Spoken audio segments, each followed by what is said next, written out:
Kolkata rape murder કેસને લઈ મમતાની rally, BJP CM house સુધી કેન્ડલ માર્ચ કાઢશે. મેડિકલ કોલેજમાં હિંસા બદલ 19ની ધરપકડ. સીએમ મમતા બેનર્જી આજે કોલકાતામાં આરજીકર મેડિકલ કોલેજ અને હોસ્પિટલની એક ટ્રેની ડોક્ટરના રેપ મર્ડર કેસને લઈને કોલકાતામાં રેલી કાઢશે. મમતાએ સીબીઆઈને ગુનેગારોને સજા આપવા માટે 18 ઓગસ્ટ સુધીનું અલ્ટિમેટમ પણ આપ્યું છે. ટીએમસી આજે આ માંગને લઈને રસ્તા ઉપર ઉતરશે. આ ઉપરાંત પશ્ચિમ બંગાળની ભાજપ યુનિટ પણ આજે બંગાળના દરેક જિલ્લામાં વિરોધ પ્રદર્શન કરી રહી છે. કોલકાતામાં ભાજપ મુખ્યમંત્રીના નિવાસસ્થાન સુધી કેન્ડલ માર્ચ કાઢશે. ભાજપના પ્રદેશ અધ્યક્ષ સુકાંત મજુમદારે કહ્યું, રાજ્યમાં કાયદો અને વ્યવસ્થા સંપૂર્ણપણે તૂટી ગઈ છે. મમતાએ રાજીનામું આપવું જોઈએ. આ સિવાય સોશિયલિસ્ટ યુનિટી સેન્ટર ઓફ ઇન્ડિયાએ પણ આજે 12 કલાકના બંધનું એલાન આપ્યું છે. દેશભરમાં રેસિડેન્ટ ડોક્ટરની હડતાલ પણ ચાલુ છે. બીજી બાજુ કોલકાતા પોલીસે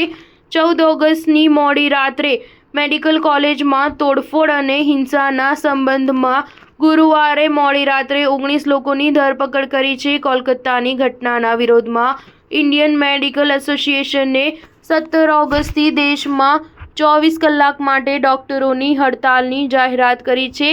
આઈએમએએ ગુરુવારે રાત્રે એક પ્રેસ રિલીઝ જારી કરી હતી. કહેવામાં આવ્યું છે કે દેશભરના ડોક્ટરો 17 ઓગસ્ટ શનિવાર સવારે 6 વાગ્યાથી 18 ઓગસ્ટ રવિવારના રોજ સવારે 6 વાગ્યા સુધી 24 કલાક માટે હડતાલ પર રહેશે. આ સમયગાળા દરમિયાન ઓપીડી કામ કરશે નહીં અને ઇમરજન્સી સિવાયના કોઈ સર્જરી કરવામાં આવશે નહીં. માત્ર ઇમરજન્સી સેવાઓ ચાલુ રહેશે. સીબીઆઈ ગુરુવારે ટ્રેની ડોક્ટરના ઘરે પહોંચી હતી. અધિકારીઓએ પીડિતાના માતા-પિતા સાથે વાત કરી. એક અધિકારીએ કહ્યું કે આ રીતે દીકરી ગુમાવનારા દંપતી સાથે વાત કરવી મુશ્કેલ હતી. સ્ટાર ન્યૂઝ 7 હંમેશા સચ્ચાઈની સાથે.